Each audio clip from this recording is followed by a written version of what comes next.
Hey Phil, this is Cameron. Hey, what's up, Kim? Man, I gotta talk to you about something. Have you been watching the news?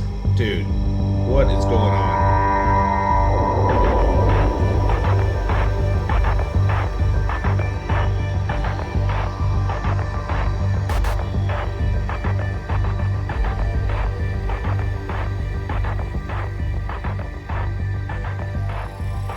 Pocket politics with Phil and Cam. Why?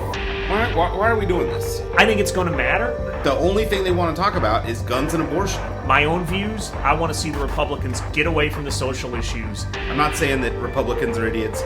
You hear something like that, it's powerful. As an American, I was disgusted. You could make the argument that you're probably more in the middle as well. I think that's just a story that somebody's telling you. Again, well, with the facts, this is true. Everybody knows What it. facts? So- What facts? Who does this hurt more, Republicans or Democrats? Boy, I've been thinking about that.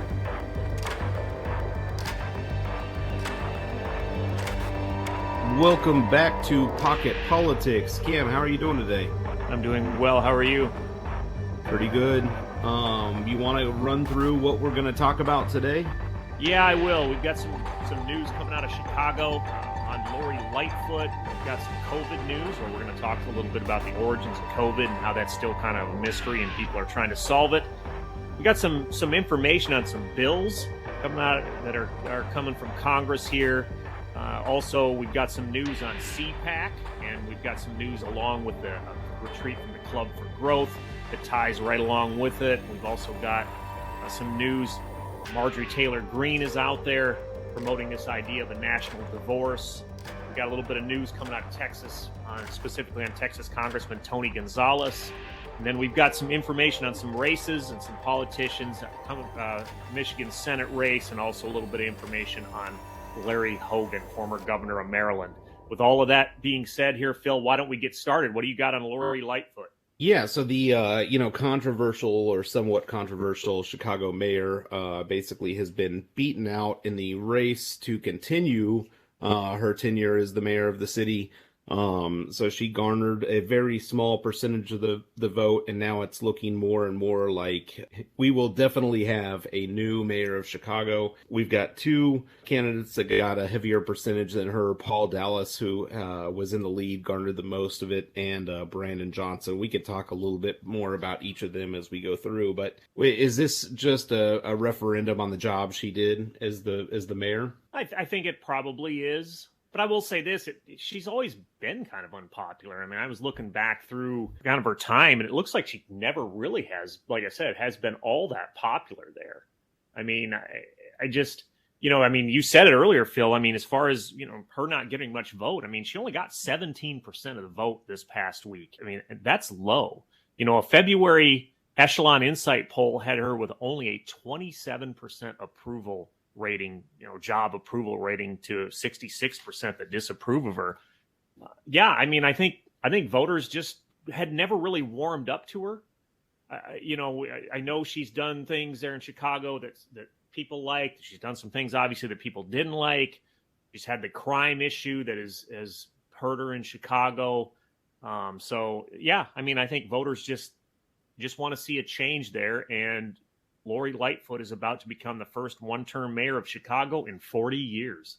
Yeah, and so, while we can admit that, Illinois politics as a whole is pretty controversial, and they've had a lot of problems in the past, the crime is certainly nothing new. I mean, keep in mind Chicago was home to the St. Valentine's Day massacre, which is almost 100 years beyond us. So these are not new problems that the city is dealing with, but in general, she just didn't do enough. And I mentioned it to you off air, but one of the things we talked about was, she did some stuff that was fairly progressive.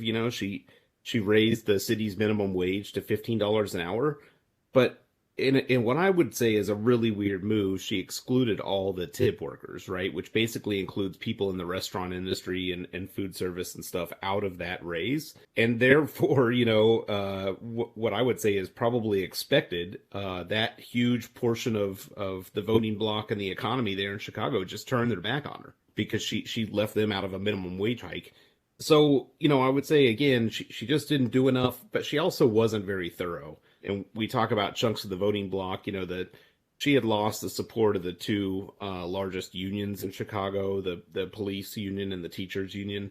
And for somebody who's basically, after, leaving the job as a U.S. attorney, she got involved in police reform and police accountability. She didn't really do anything with it, She didn't reform policing in the city. She didn't handle the 2020 COVID measures and the BLM protests, all that other stuff very well at all. And I mean, I can see no other consequences for not doing your job as not being invited to come back. Yeah, I mean, you just said it. I mean, there's been some issues that that she hasn't really done all that well on, and that's probably why she's sitting at a 20-something% approval rating now. I think the interesting thing is, we mentioned the two candidates who garnered the most votes that are going to move on to this next round here for the Chicago mayor race. Paul Vallas coming out on top. As you said, Phil, he's the moderate Democrat. He's endorsed by Chicago's police union. So he picked up the police union endorsement there. And he's the one that was really running on this crime thing, saying that he wants to get out in front of the crime issue in Chicago, et cetera, et cetera. So Vallas is going to go up against a pretty progressive guy. I think his name is Johnson. So as we go forward, it's this Vallas versus Johnson. You're going to have a moderate Democrat versus a pretty progressive Democrat. I mean, at the end of the day, I think this will be an interesting race to watch, just to kind of see how that plays out with the two sides of kind of the two different ends of the spectrum on the Democratic Party. Yeah, and I think already looking at the early numbers, it looks like Paul Vallas is kind of got an edge in this. And like you said, with the police union endorsement, he will probably be the next mayor of Chicago. Brandon Johnson has some traction, but he's on, I think, something like a 10 or 12 point gap in that initial round of voting. So I doubt that he's going to be able to overcome that moving forward. Yeah, well, speaking of moving forward, why don't we move forward into some COVID news here, Phil? Speaking of origins of COVID, this past week, the U.S. Department of Energy said they believe that COVID may have originated in a lab. Now, they say that, but then they also turn around and say that they give this statement low confidence. And the reason the Department of Energy is even involved in this whole thing is they oversee a series of research labs. So that's, I guess, kind of how they got involved in this. But there's been some other ones, too. The FBI says a lab leak led to the pandemic. They say that with moderate confidence. But again, these are certain agencies saying it. Other agencies are denying it. I just think with COVID right now, we just don't know. I'm not saying it didn't originate in a lab. I'm not even saying it did. I'm just saying that, I think more investigation needs to be done. And I think people need to be careful right now trying to, proclaim that this is exactly how COVID broke out. Yeah, at the end of the day, who do we really care that much? I mean, and obviously we would care if it came probably from somewhere else, but the fact that it happened in China, we're never going to know anything, right? I mean, China is not going to let a team of investigators go in, regardless of what country they're from. They're just not. It's not going to be revealed. So at the end of the day, I feel like this is something we can move on from. The Department of Energy coming out and saying they're making this judgment with low confidence. I'd say, depending on who you are, just about everything that government agencies do these days is with low confidence. So, when they come out and admit low confidence themselves, it's probably almost meaningless. Whatever. At this point, it basically just gave a bunch of people on the far right a chance to jump up and down and scream as if they hadn't actually read anything in the article beyond the headline itself. Yeah, I mean, I would like to know where this came from, certainly. I mean, if it is something being cooked up in a lab or came out of a lab, that's certainly things I think people would like to know, but you said it. But it doesn't make any difference, though. Well, I think it would make a difference. I think as far as I don't know, making a difference now, obviously, that the pandemic has come and gone full-fledged around the world. But as far as, I mean, sure, I'd love to know if people are actually over there cooking up super viruses in a lab. I'm not saying they are, but I mean, I'd like to know that. But you said it. The problem is we're not gonna. This is China. They're not going to allow people to investigate. I mean, we can do research as best we can, but without us being able to get on the ground in China, it's tough to really know anything. Anything else to add on this one? No. I think it's time to move on to some of these bills. Okay, so the biggest one this week is, there was some news earlier in the week that thought we might see Biden's first veto coming out, and then he kind of himself came out and said he does not intend on vetoing this bill, but it's basically a reversal of a change in DC politics, and kind of a weird one too, as far as how they approach law and order in the city of DC. The DC crime bill did a couple of things that I think are really, really strange. I mean, it lowered sentences for violent crimes, which I don't see a reason to change that. I mean, maybe there's some progressives out there that think that sentencing leads to some problem, but until we have proof in the pudding, I'm not really seeing it. Yeah, I mean, you mentioned violent crime. I mean, this is something here that I read this and I was like, man, how in the world could this be good? I mean, lowering sentences for things like carjackings, robberies, etc. And let's also remember the mayor of Washington, D.C. opposed this bill as well. So what ends up happening, Republicans put together a bill in the Senate to overturn this, but it wasn't just Republicans. Joe Manchin, Democrat from West Virginia, came out earlier in the week and said he was going to go along with the Republicans on this. Now, Mark Kelly out of Arizona, looking like is another Democrat, is going to do it, along with Democrat Bob Casey of Pennsylvania and Martin Heinrich, a Democrat out of New Mexico. These are all Democrats that have said that, or it looks like they are going to vote with the GOP on this one. John Tester out of Montana remains undecided. I've also heard whisperings that Tim Kaine from Virginia may be interested in voting with the Republicans on this one. So they've got the votes on this, it looks like. Kind of interesting, though, the Democratic argument on this is that D.C. should be able to govern themselves. But in a situation like this, with crime kind of being this, thing in the news, et cetera, and, we see what happened up there in Chicago, 61% of voters said violent crime was a concern of theirs going into last November's elections. With all that, I just don't think the president wanted to be the guy vetoing this and then have that kind of on his record that he was, again, vetoing a crime bill, going soft on crime. So, the president came out and said that if this bill hits his desk, he's not going to veto it. He's going to let it stand. So, yeah. And it should be noted, too, you mentioned it already, but their own mayor doesn't approve of this. Biden also came out this week and, basically made a statement. I'm not going to quote him because I don't have the exact words, but he basically said that Democrats need to be tough on crime, too.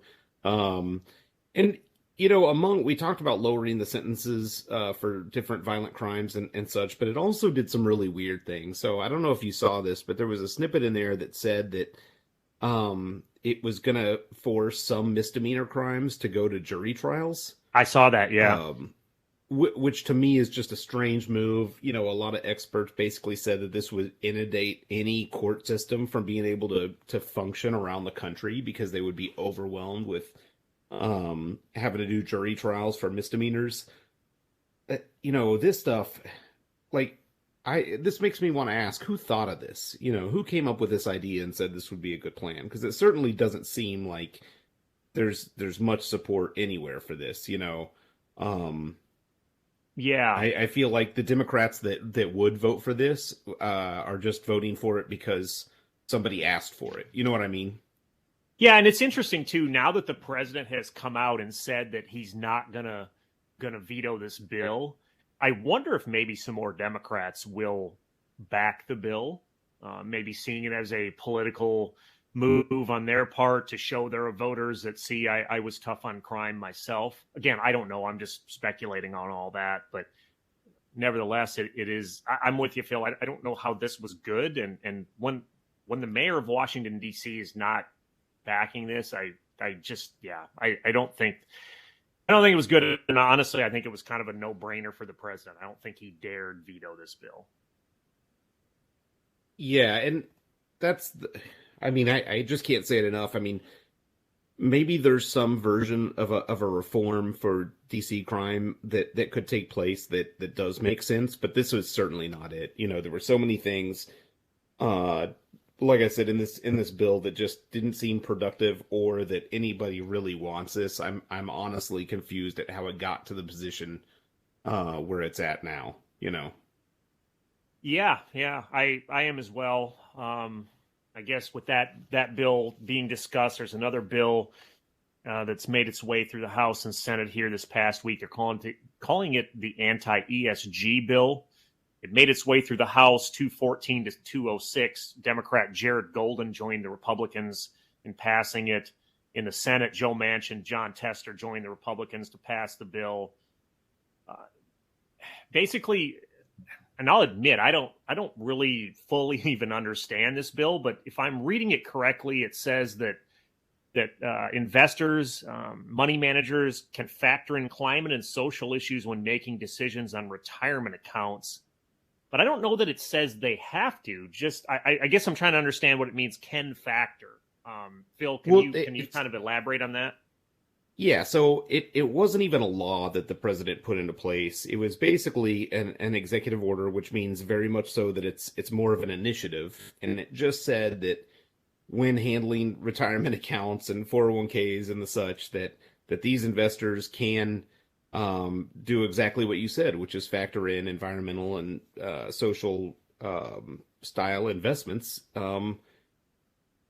You know, if that meets the customer's needs, or if that kind of goes to with what they want to do with their investments, which seems like it would be a fairly nothing, initiative. Why the Republicans and several other politicians are taking this to hardline against this, I don't know. Maybe just because it says the word environment in it, and we all know that they're scared of doing anything that touches the environment. I just don't. I guess I don't get this one. Well, here's what I'll say. I mean, John Tester. Notice how I mentioned him a couple of minutes ago in the DC crime bill, and now I'm talking about him in this anti-ESG bill. It looks to me like John Tester is starting to play some politics there, right? Understanding that he's seeking re-election in 2024 in a pretty red state there in Montana. Now, again, we talked all about kind of his background and dynamics and how he's done in elections in the past on our last episode, so I'm not going to rehash all that. What I am going to say is I think Tester's watching his votes right now. And I think John Tester is, if he sees opportunities at least where he can maybe boost himself with his local voters there in Montana, he's doing it. And so that's why I'm not necessarily surprised to see Tester joining Republicans on some of these bills. Yeah, and I'm not either. And again, like I said, we know that, environmental action scares conservatives. And so I think that's largely where this is. But to write an entire bill that negates just kind of an initiative that allows investment companies to be more free in managing, their clients' money makes no sense to me. I don't think environmental scares all conservatives. There's actually a number of conservatives I've seen in the House that are working on some environmental issues as well. I just think this is kind of more of one of these bills where it's like, hey, look at me, we're doing something. But I just don't even fully understand this bill. I mean, again, if it was a bill that said thou shalt invest in this over other things, I mean, I think that would be different, right? But I don't know that it's saying that. And I mean, ultimately, I think money managers should be free to make good decisions for people that are investing in them. Yeah, and keep in mind, when you say the only bill we're talking about is the bill that cancels out this initiative, right? What the president had done with this was not a bill. It wasn't a law. There was no hard requirements put into place. It was just an initiative, right? Yeah. So, you talked a minute ago about Biden possibly having, a veto with that crime bill. Looks like he is expected to veto this bill. So I guess we'll see how that works going forward with this one. But I I just don't know that there's a real lot to this. The president will probably veto it, and we'll see. But yeah, I mean, moving on, I guess. Phil, did you have anything else on those bills? So I don't have anything else on that, but we certainly can talk about CPAC. The Conservative Political Action Committee held its yearly event this week, and it made quite a decent amount of news, right? Yeah, well, so again, it was a heavy Donald Trump supported event, right? Don Jr. spoke. Former President Trump spoke last night being Saturday night. There was many prominent, or some, I should say many prominent Republicans did not attend this event, to include Kevin McCarthy, Mitch McConnell, several others. The ones that did attend, you saw names like Carrie Lake, MyPillow CEO Mike Lindell, Marjorie Taylor Greene was there, Mike Pompeo, Steve Bannon. These people all spoke. I mean, I was watching ABC this week earlier today, and I heard Chris Christie refer to CPAC as no longer CPAC, but he called it TPAC, meaning the Trump Political Action Committee event. Because, like I said, it did seem to be a very heavy Trump-supported event. I don't know if you saw this, Phil. Nikki Haley spoke at it. She got a lukewarm reception at best. She got booed at times and certainly was heckled during her speech there. So I think it was pretty clear that the people, or at least most of the people that were in attendance there, were pretty pro Donald Trump. Yeah, and there were multiple things citing record low attendance. I even saw video clips of Trump's speech last night that, where he didn't even fill out all the seats, after claiming that his speech was sold out.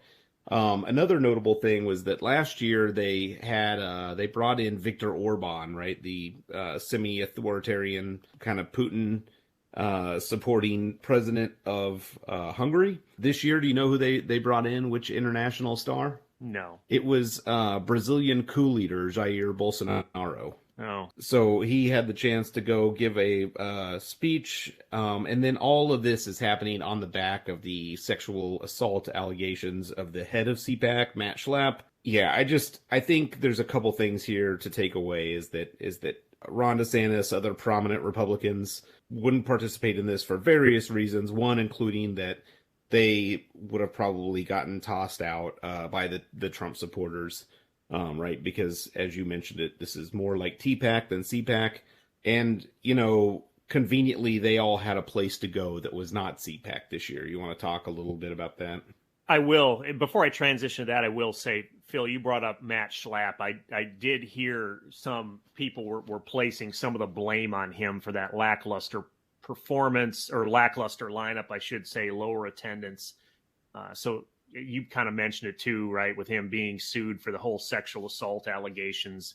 So there was some blame trying to be placed on Matt Schlapp, but I think it kind of comes back more to, as you said, Phil, the whole dynamic of this, right? The whole kind of Trump movement at CPAC, whereas many other Republicans were at another event the Club for Growth was holding. They're an anti-tax group that is out there that is at odds with Donald Trump. And they actually held this event this weekend in Florida, not far from Mar-a-Lago. So, again, went on the same time as CPAC. Trump was the only major 2024 Republican hopeful, presidential hopeful, that was not even invited. But they did have people there like Mike Pence, Tim Scott, Kristi Noem, Chris Sununu. There was quite a few prominent Republicans went to the Club for Growth. Ron DeSantis. Yeah, Ron. Thank you. Ron DeSantis was there also. I'm pretty sure DeSantis spoke. I think most of the names I just mentioned, Scott, Pence, all of them, I think spoke at it. So, yeah, I mean, you saw it. Well, it's almost like you've got a couple wings here of the Republican Party, and they're sitting here at different events. But I mean, again, Donald Trump right now is garnering what he needs to garner. He's got that 35-40% approval rating. And when we talk about those being, the approval rating, or people that are backing him, they're like loyal backers that seem to back that man no matter what. So we've talked about this before. It'll be tough for anyone to crack through that. Yeah, and and we even saw signs of it too. It's Ron DeSantis, probably considered the only opponent that holds any kind of water against Trump moving forward into 2024. But he did a semi book tour this week after his book came out, and had to have the police get involved to remove Trump supporters who were protesting him signing copies of his book and talking at a bookstore down in Florida. I just don't know that anybody is going to be able to get the kind of support against Trump that makes them a credible candidate in 2024. You're right. We've talked about it multiple times. But these events going on at the same time and in, both of them being very close to each other, I just think shows that the Republican Party is divided and probably dealing with a larger crisis than a lot of people think. Yeah. Well, yeah. I mean, it is, there does certainly appear the divide is there, Phil, as you mentioned. So we'll have to see. And I think this is going to be an interesting 2024 race on the GOP side. And maybe not. Maybe Trump sews it up early. I don't know. But right now, there are some hopefuls trying to, at least names being kicked around of people that are trying to go after Trump. We'll see how many of them are actually bold enough, shall we say, to step in the ring with him. And we keep talking about these names, DeSantis, Mike Pence, Tim Scott, etc. None of them have actually officially declared they're in the race. Really, the only major contender that Donald Trump has right now is Nikki Haley, and she did go to CPAC, and I believe she then went to the Club for Growth thing as well, kind of trying to go back and forth. But as I mentioned, the people at CPAC really were not having much at all to do, or didn't want much at all to do with Nikki Haley. She had kind of a lukewarm reception at best. So we'll watch as we go forward with that one. But Phil, you mentioned Republicans. There was a pretty big, prominent Republican out there, Marjorie Taylor Greene. She's been talking for the last probably 2 weeks or so on this whole secession, or as they're calling it, national divorce thing. What do you have on that? We kind of didn't mention it in last week's show. We could have talked about it because she had already kind of mentioned it, but she kept going. So we decided now was the time to kind of talk about it. She's advocating for a national divorce. She said that all the people that she talks to really want this, which would be a scenario in which red and blue states effectively split into two separate countries. We'll play the clip here in a second, but Mitt Romney came out and kind of, made a statement about it, and others have kind of said some stuff. But there has been a lot of silence on this. I think mostly because it's such a crazy idea that she is not garnering really any credibility with this. And, funny that of all people, they, the one that's proposing this, had several gaffes this week in which she was unable to read a number over 1 million on the House floor. I mean, just, I don't know. Well, do you have anything else on this before we play the clip? Well, I was going to say, why don't we go ahead and play the Mitt Romney clip, Phil? All right. Senator, what do you think about Representative Marjorie Taylor Greene's call on social media for a national divorce, dividing the country up between Republican and Democratic states? I think Abraham Lincoln dealt with that kind of insanity. We're not going to divide the country. It's united we stand, divided we fall. And there you have it. So what could be considered one of the few Republicans that is still somewhat sane and together today, had to say about it. Some people have pointed out the fact that, she might be in trouble if something like this were to happen, because she is in Georgia, which has moved fairly blue. So does she have to leave? And, which parent in the country gets her state? Yeah, I don't know. I mean, she is in a blue state. Phil, you mentioned, Mitt Romney kind of says it all. I mean, I disagree with you on, you say he's one of the few sane Republicans. I disagree with you on that, but I agree with what Mr. Romney had to say, that Abraham Lincoln fought this kind of insanity. I mean, this is basically a member of the House who's saying, let's just divide the country. I've heard I've read about a number of people that have opposed this, including Matt Gaetz. I mean, she's got Matt Gaetz opposing her on this one. So I don't know, when she says that everybody that she talks to is behind her on this, I'm not sure who she's talking to. Of course, there's fear. There's fear out there, though, that, yeah, she's made something really, insane as far as, these comments about dividing the country, splitting it up into two countries. And ultimately, right, nobody really sees this happening. But there's the fear out there that because she keeps saying this, that now she's just going to stoke further divide and possible violence, because as well as I do, there are some insane people out there that want things like a civil war. So, and Congresswoman Green says she isn't calling for a civil war, but thinks our country's heading that way. I mean, she's got to be careful with what she's saying. And Phil, you said it a minute ago. I mean, she's in Georgia, which is trending blue. So, I don't get it. I think that ultimately she's just there again to get social media play, or, social media likes and play on news networks that want to air her with this. I hate to say this, but this is just Marjorie Taylor Greene being Marjorie Taylor Greene. Yeah, and the other thing too is not just not just the fact that she is in a blue state, but if you look at a lot of these states, I mean, so say Texas goes one way, right? You got to remember that even in the red states, that a majority of the cities in those states are usually pretty blue. So she obviously shows a just fundamental lack of understanding about how things work in the country as a whole. Yeah, I think this is just Marjorie Taylor Greene running off and being Marjorie Taylor Greene. I mean, we're almost to the point with her now where she says things that are so weird and outlandish that, to continue garnering and getting attention, I guess she has to find things even weirder and more outlandish than what she said in the past. So, I mean, I like to think hard to go much crazier than Jewish space lasers. I mean, I guess she's trying. I don't know, but yeah. Anything more on this, on Marjorie Taylor Greene, Phil, or are you ready to move on here? Aren't we all ready to move on? Well, why don't we do it then? So you mentioned Texas a minute ago. Texas has got, or there's some news coming out of Texas with Tony Gonzalez. Phil, what do you got on that? Yeah, so, he has been censured by the Republican Party in Texas. This is action, that will limit the amount of money he can get from the state party for further election bids.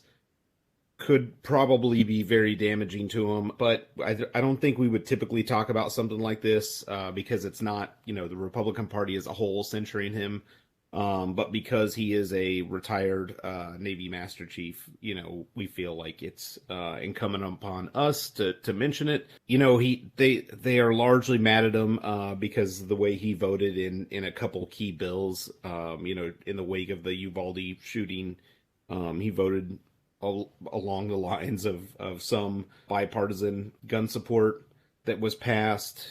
I think you mentioned the marriage equality bill he voted for as well. Am I missing any? Well, and then he was also he voted no against the House rules package that they voted on here in January after they elected Kevin McCarthy to become to become their speaker. So yeah, I mean, he's taking heat on that, or on these issues. Phil, you mentioned it. I mean, they voted 57-5 to censure him down there in Texas. So, yeah, I mean, so a lot of the Texas Republicans wanted to do this. As you mentioned, Phil, I think the real takeaway here now is the money piece, and that could be damaging to him as again, let's face it, not in the U.S. House of Representatives, you've got to seek re-election every 2 years. And you and I have talked about this, Phil, this kind of, or rather, if you're in the U.S. House, you kind of just have to pretty much campaign year round, right? Just because, I mean, you are, obviously, like I said, it's every 2 years you got to seek re-election. And so that's the thing here. We're only about a year and a half or so away from the next election. Gonzalez is, even, back that up, right? I mean, he could very well be facing primary challenges earlier than that, sometime next summer or whatever. So, I mean, yeah, that's the real question now. Does this funding and this whole censure piece now, how is that going to affect Congressman Gonzalez going forward? I mean, Phil, do you think this is damaging? Are we going to see this man, basically elected out of politics? I mean, it's hard to tell unless he takes a ton of money from a lobbyist for his campaign from somewhere. He will most likely end up in oblivion. and stop having a career in politics moving forward. I mean, I just don't, on the scale of what it takes to become a member of the House, I just don't see anything else recovering from that. And certainly he's going to have to raise a lot of money with zero support from his state party. Yeah, I would agree. It'll be a really tough thing for him to do. So, speaking of races, though, we've got some news out of Michigan, Phil, with it looks like Elissa Slotkin has entered the race for Michigan Senate seat that's being vacated by Debbie Stabenow. What do you got on that? Yeah, so I think pretty good move on her part. She's fairly well liked in the state and amongst Democrats. So I don't have a lot on it other than I think she has a pretty good chance. How about you? Yeah, I mean, she's got an interesting background. Former CIA officer. She's been kind of vocal about her bipartisan work out there. She's also come out and said that she thinks new blood is really needed to lead the Democratic Party. Also of note with this one, there was a number of prominent Democrats in Michigan that said they're not interested in this seat, to include Pete Buttigieg, who I know he moved to Michigan a year or two back. And there was maybe some speculation that by moving to Michigan, which is more of a blue state than his home state of Indiana, but there was some speculation by maybe moving to Michigan that Buttigieg was going to seek some kind of office there. But I guess he's come out and said he wasn't interested in that seat, as I mentioned, along with some other Democrats in that state. So I think what Congresswoman Slotkin did was I think she saw an opening for her, right? And so she's going to throw her name in there. We'll have to see if some other Democrats do try and challenge her. The Republican side for this seat is still uncertain. I've heard some different names kicked around. I've actually heard, interestingly enough, former Michigan Congressman Peter Meijer. I've also heard, longtime Congressman Fred Upton. Those are a couple of names that I've heard possibly mentioned. I will just say this for our listeners. Both Meijer and Upton are pretty moderate Republicans, so I don't know how that would shake out in the primary up there in Michigan, but I guess it just, remains to be seen. But nevertheless, Elissa Slotkin is in the race here, Phil. You got anything else on that one? No, the one thing I'll say is, I did hear an interview with her a couple of weeks ago, and, she seems to be fairly no nonsense. She's really good in front of a microphone and a camera, and I think that's going to benefit her. Peter Meijer, memorably, we talked about around the time that the November election was going on, because he was somewhat popular but largely ousted because he did not support Trump there in the waning moments. Yeah, so moving on, we've got some Larry Hogan news. Yeah, so former Maryland Governor Larry Hogan announced earlier today that he is not going to seek or not going to throw his name in the hat for the presidential election or the Republican nod for president in 2024. Thought it was kind of interesting. Hogan, I believe, was down there at that Club for Growth retreat. I kind of think my thoughts anyway on this is he probably went to that retreat, had some conversations with people there, realized the donors weren't going to get behind him, and probably realized that he didn't really have much of a lane here. And again, I think Hogan kind of represents that older school Republican, or he seems to be popular with kind of maybe the long-standing people in the party. But he's certainly not popular with the MAGA wing, which is probably what you need to get that nomination. And so I think Hogan just realized that, hey, this is not my year, and backed away from this one. Phil, what do you think? Yeah, I think I wonder about Larry Hogan's future in general. So with there was some speculation that he might run.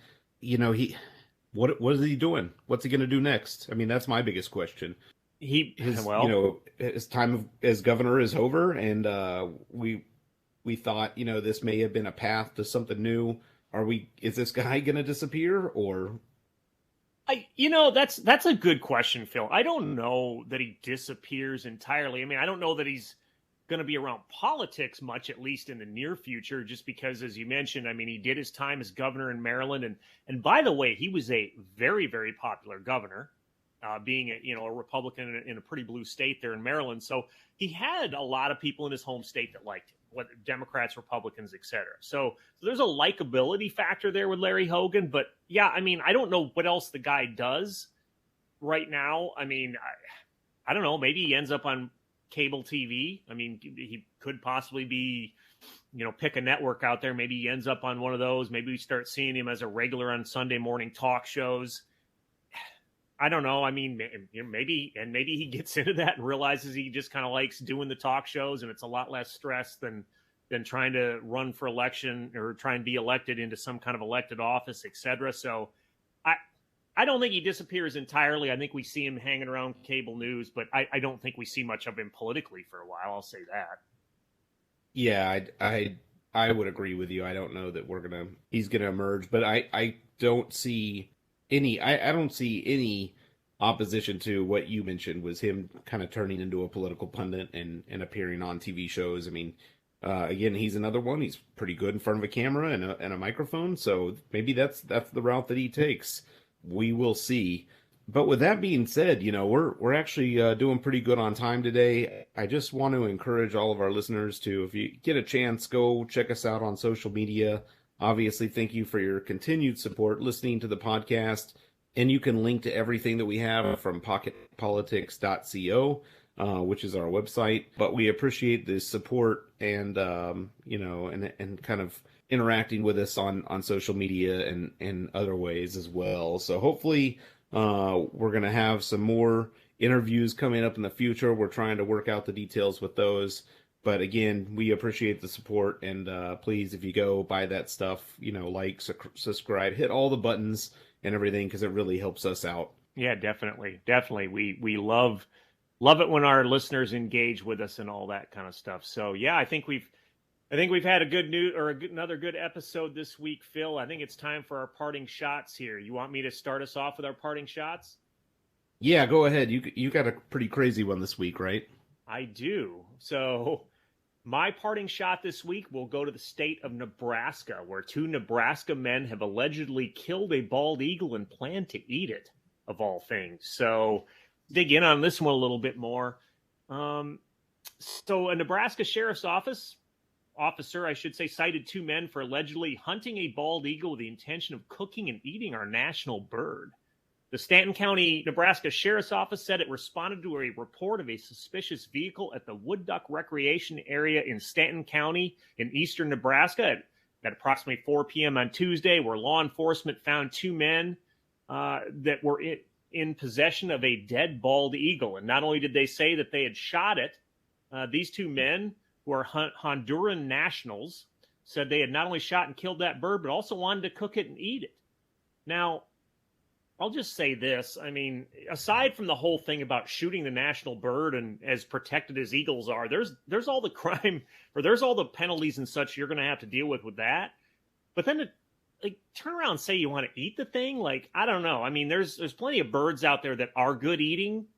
I just don't picture the predatory eagle being one that would even be good to eat. I mean, occasionally you hear about an eagle being poached because someone shoots it for the feathers, or occasionally you hear about one being shot because somebody saw it killing, some of their small livestock or whatever. But I've never heard of anyone trying to kill an eagle and eat it. So there's more to this story, a little more. I mean, I kind of touched on it a little bit, but yeah, I mean, all kinds of craziness coming out of this one. Also, one of the men was charged for not having a driver's license. I think he's got a lot more problems than just not having a driver's license. I'll just say that these 2 gentlemen are facing an awful lot of problems here with this whole move of killing the bald eagle there. So I have linked this news article. I've got this one. I've got it linked up to our Facebook page, the ABC News article on this one. Just a bizarre story out there, and definitely a strange one. Phil, what do you got for your parting shot this week? Well, first I want to just say I'm glad that you mentioned that they were Honduran nationals. That makes me feel a little bit better, understanding that they probably had no idea where they were going in this case. So that gives me some comfort. If it was two, random Nebraska dudes, I probably would have felt a little bit worse about it. But this week, I'm going to talk about some breaking news in a weird kind of political family. We have got the news that Kellyanne Conway and her husband George Conway are probably going to separate. Trump came out and took the opportunity to jab at George Conway. He's certainly been, one of the more outspoken haters of the former president. I'm actually amazed that they were able to make it this far. I think it was 22 years they were married. Yeah, that sounds about right. I believe it was right around 2000, 2001 they got married, and they've got, I forget how many kids they've got, Phil. I think they've got 2 or 3 kids, don't they? Yeah, and they, one of them's actually pretty famous on social media for kind of mocking her parents and doing stuff. But this couple, largely on completely different spectrums politically, will be calling it quits. So eligible bachelors, if you're out there, Conway will be available as with her soon-to-be former husband George Conway. What do you have? Any thoughts on this? I'm kind of with you. I'm surprised they made it this long. There's been a lot of rumors out there about George and Kellyanne having, marital problems. I mean, they were both Republicans for, the longest time, but George Conway was pretty adamant from the earliest times of the Trump rising into politics, et cetera. George Conway opposed him pretty early on, and so was at odds with his wife or soon-to-be ex-wife, I guess, with this whole thing. So as you mentioned, Phil, people that are out there, I guess, will have a single Kellyanne and a single George Conway that's out there. I mean, I enjoy seeing George Conway when he comes on TV, and I'll be honest with you, maybe this gives him a little more time now to make his appearances that he does on, MSNBC's Morning Joe or CNN, other places that I see him around. I've always kind of enjoyed his commentary, and maybe he's got time for more of that now. Yeah, definitely. We will see. With that being said, I think that's about all we have for this week, Cam. Anything else? No. Another good episode. Ladies and gentlemen, thanks so much for listening. And until next time. All right. Bye.